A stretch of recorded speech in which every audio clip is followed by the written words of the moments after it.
Okay, let's install SillyTavern. So I'm just going to look up SillyTavern, GitHub. And actually, let's go to the documentation because they have some handy instructions. They do have installation here on the GitHub page. Here you see installing via Git, installing via the launcher, installing via GitHub desktop, and then there's other ways if you're using Linux or Macintosh. Some people run it on their Android phone.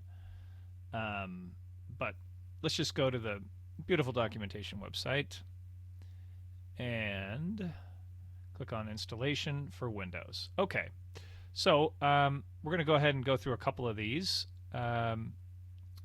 First, we'll install Node.js.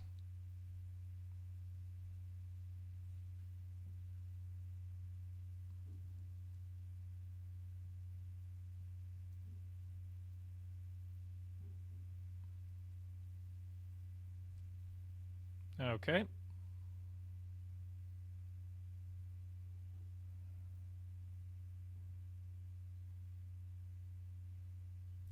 So Node.js is kind of this framework that SillyTavern uses. Okay. That is installed. Let's get back to... Now we'll install Git for Windows.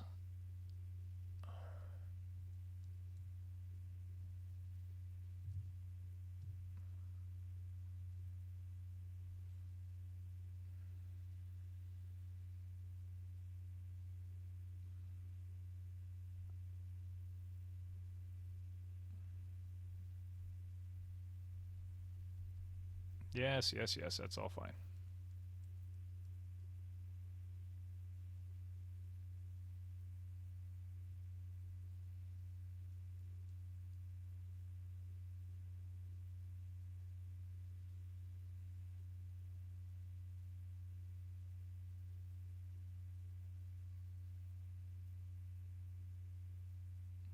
Okay. And now, all right, so this is pretty simple. You don't need a GitHub account to do this. But, all right, now release and staging. So release is fine for most casual users. Staging has the latest and greatest. Usually things that aren't broken and are, get moved from staging to release quickly. So, it's kind of like if you want to be in the beta or the labs, then you can use staging. But all right, so let's go ahead and create a new folder called SillyTavern. And I encourage you not to use spaces because there are some things that don't like spaces in the path. So notice what I just did. I created the folder, and then I just typed right into the address bar CMD. And what's great about that is it opens you up, and your working directory is the folder that we just created. Whereas if you just type in CMD from here, you're in some other folder, and you've got to navigate around. So we don't want that. All right, so I'm just copying this right here, copy. And now over here, I'm going to paste, copy, paste. There we go. Okay. And down it goes. Everything from... What it's doing is all of these files here are now being copied over into that folder that we just created, right? Okay. So... looks like we're done. Now, once everything is cloned, open up Start Bat. All right, we'll do that.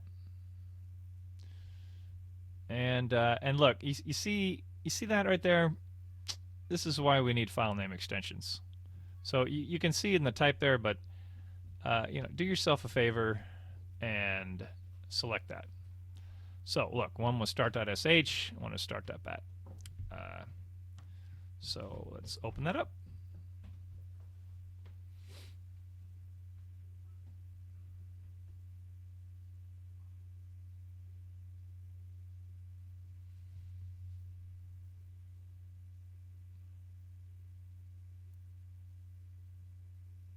Now, what's nice about this is you don't actually have to have a Git account, a GitHub account, in order to use Git.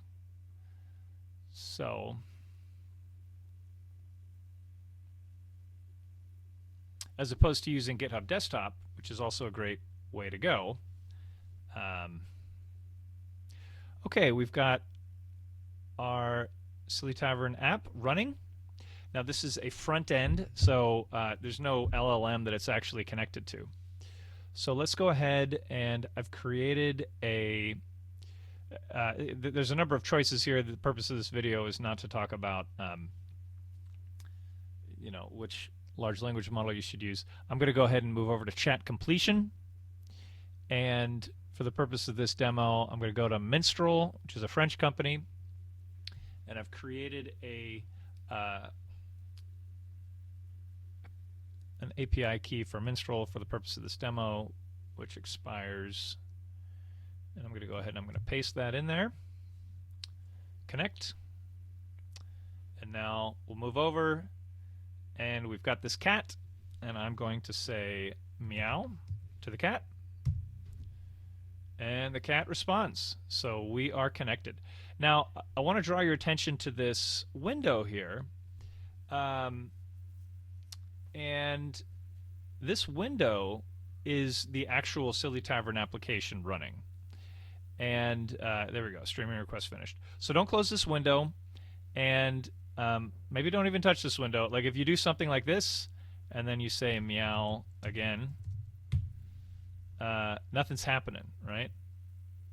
Nothing is happening, and that's because I've interrupted this process here. So I'm just going to hit enter, and now we'll get our response. Okay, so there you have it, quick and dirty. Just coming back here, there's a launcher. I haven't used that myself. I'm sure that there are some advantages to it. Oh yeah, it looks like you don't have to install node.js, but was that really that hard? And then GitHub Desktop, which is great.